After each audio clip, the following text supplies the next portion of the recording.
Good morning, friends at Salem Lutheran Church. Glad to see you here this morning. Hope you are doing well during this pandemic as it continues to inflict around the country. We're going to keep the doors closed for a bit yet. We're not sure exactly when they might open.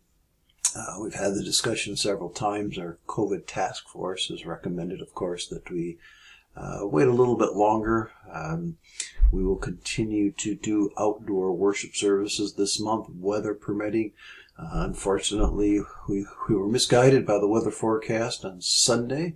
It looked like we were really going to get rained upon, and since we can't go into the building, we were concerned about what happens if we get into the middle of a storm, and we did have some storms on Sunday. What happens if people have to run to their cars? Just didn't seem to make sense to do it at that point, but then the weather forecast was wrong and we obviously could have met. That's the way it goes, I guess, and we're sorry it went that way because we would have loved to have done the outdoor worship service. We were all ready to go with it. We're prepared, and anyhow, we'll continue to do that. Please wear your masks, bring your chairs if you can. Sit 6 feet apart. Everything will be marked off. Get your temperature taken and check in, and we'll try to make it as safe as experienced as we can. And talked to some friends last night. I went over to their place, and they were talking because both of them have had some vulnerability. One has had cancer in the past, and the other has some lung issues. And they're not ready to go back to their church yet. They're just waiting till it's safer. They're not sure when they'll go back either. So online worship service works for them, they said, and it's been working for us, I think. So we'll continue to do that even though we're doing outdoor worship service. We are looking at the possibility of having some new members join. If you're interested, call the church office, get some information to them, or you can do it directly online under the About tab and then click on membership. We'll try to have a gathering sometime this fall, and again, it'll probably be outside. World of Hearts still continues. We're putting those up in the windows, so if you're interested in that, you can see the announcements here on Sunday. Vacation Bible School continues. This will be the last week coming this week. It's been virtual. We hope that you'll get back to us, tell us how that went, those of you who were involved in it. If you don't have kids in Vacation Bible School, I encourage you to watch it anyway. It was put on by us, and I hope that maybe you can get something out of it. It was a fun experience. We are trying a little Vacation Bible School outside under the canopy on the west side of the church, and we're trying to do that about 1 o'clock on Thursday right now. That seems to be the time we've settled on. Please call us if you're coming so that we have an idea how many we're going to have so we know how to prepare. And speaking of that, send us your notes. You saw the note from Paul White, our president, asking for you to drop us a line, postcard, letter, whatever. Email. Tell us how you're doing. Is there something else we could do for you? We're not exactly sure what all the needs are out there. Please communicate with us. One thing we thought was we'd make DVDs. For those of you who do not have electronic communications, can't get on a computer, thought that might be a good way to communicate, because we could put these messages along with the prayer service and the worship service on a DVD and send it out. So far we found that most people don't have DVD players of that group that we want to serve. So that's not been the response we expected. And so maybe there's something else we can do. Please tell us. That's the only way we can know. Faith formation will be beginning. Registration will be beginning. Some tough decisions there. For the younger kids, we're going to be going virtual. And for the older confirmation age kids, we're going to try to do some in-class stuff. But first, we're going to have some communication with the parents. Are you comfortable with that? And so based upon that response, we'll be determining how we'll proceed. Right now, all the classes are small enough, so the COVID restrictions should be easily followed, and don't see an issue there. So that's basically what is going on. Oh, and Louise is retiring, as we know. I think we've mentioned that a few times, but she's retiring. We'll have some kind of celebration for her 20 years of ministry here at Salem. Appreciate that very much. She's dedicated and cares about this congregation and has done a fine job working with them, and has really expanded her role, and knowing that she was, even when she was a paid position, she worked many more hours than she was paid for. But we appreciate that, and so we'll want to recognize that appropriately. So this week, for the message, we are moving through Matthew. Going to go back to the gospel readings. Been talking a little bit about the Old Testament prophets, and had some interesting and intriguing things going on there. We're going into Matthew 15, and sometimes we read these little snippets of the stories and say, why did they put them in this order? Obviously, they didn't happen chronologically, but the gospel writers will put them in a particular order, and we'll see that between gospel writers, we'll see the same story put in different places. And in this case, Matthew's story today is about the Canaanite woman from the region of Tyre and Sidon. Now, if you remember last week, if you were listening last week, you'll remember that Sidon was the hometown of Jezebel.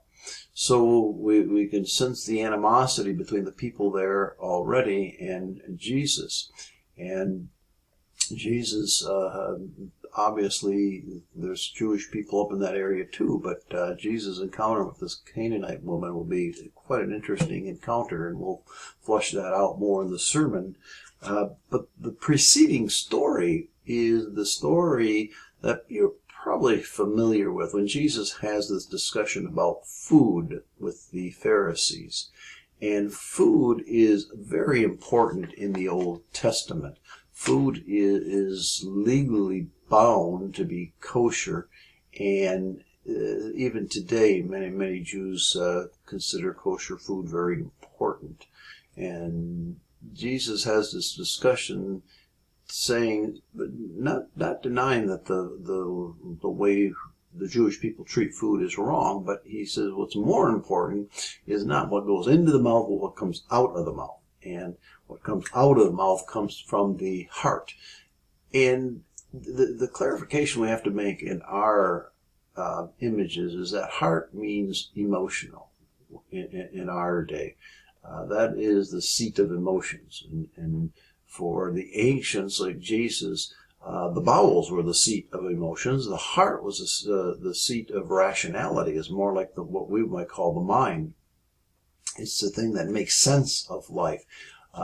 So when we speak, Jesus is saying, it is what is rational, what is reasonable. It's what we've thought about. It's a confession. It's very important. So what comes out of the mouth should reflect what we believe and who we are, not just a spur of the moment emotional response. And so Jesus kind of counteracts that with the food going in and says what's more important then. And of course, his issue with the Pharisees at the time is what's coming out of their mouth is not representing what God is doing. And so this is the lead-in story for the story that we have today that we're going to primarily talk about on Sunday. So, you know, we hear a lot about ritualistically unclean. And here we go. Jesus is in the cities of Tyre and Sidon, and this is the story goes. Suddenly a Canaanite woman from there came out shouting, "Lord, and Son of David, have pity on me. My daughter is full of demons." Jesus did not say a word. But the woman kept following along and shouting, so his disciples came up to him and asked him to send her away. And Jesus said, "I was sent only to the people of Israel. They are a flock of lost sheep." The woman came closer. She knelt down and begged, "Please help me, Lord." Of course, that will be our prayer for Thursday. Jesus replied, "It isn't right to take food away from the children and feed it to the dogs." "Lord, that's true," the woman said, "but even dogs get the crumbs that fall from their owner's table.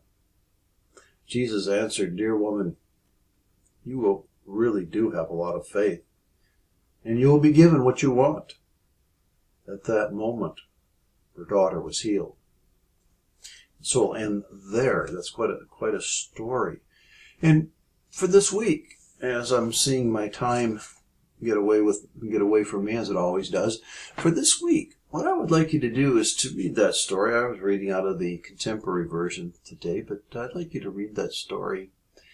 And as many of the stories in the Bibles, to put yourself in the place of some of the major players. Put yourself in the place of the disciples, those who are protecting the faith. I mean, remember, the disciples are Jewish. So they too, when we talk about ritually clean, concern themselves with such things. And of course, they've just had this lesson from Jesus about what comes out of the mouth defiles, what goes in is important. But here comes this unclean woman, as they would say, this Canaanite, somebody who would not be expected to come along. I'm not sure who else they would expect in this region. You could imagine, well, if you're up there, why wouldn't you expect to see a Canaanite woman? But nonetheless, let the story flow. Think about what it would be like to be the disciples. Think about the times that we too say, hey, does that person really deserve to be here? Is that person really welcomed here? That's kind of the disciples' perspective. Then I want you to look at it from the woman's perspective. This is the prayerful perspective. When have we too in our lives come to Jesus utterly helpless and just pray for help, to beg of Jesus? I suspect that's been many different times in your life, but I'd like you to look at the story, and we'll pray on Thursday, and then we will preach on it on Sunday. So I'm glad that you joined us today. Thanks so much for spending your time. It's certainly a privilege to have your time. We have about 40 to 50 people watching these a week, and it's great because I don't think we've ever had 40 or 50 in a Bible study. So that's wonderful news. So we're going to keep these up for maybe even beyond the time we come back to the church. So good speaking with you, and look forward to seeing you sometime soon, and pray for a great week, and we'll see you on Thursday.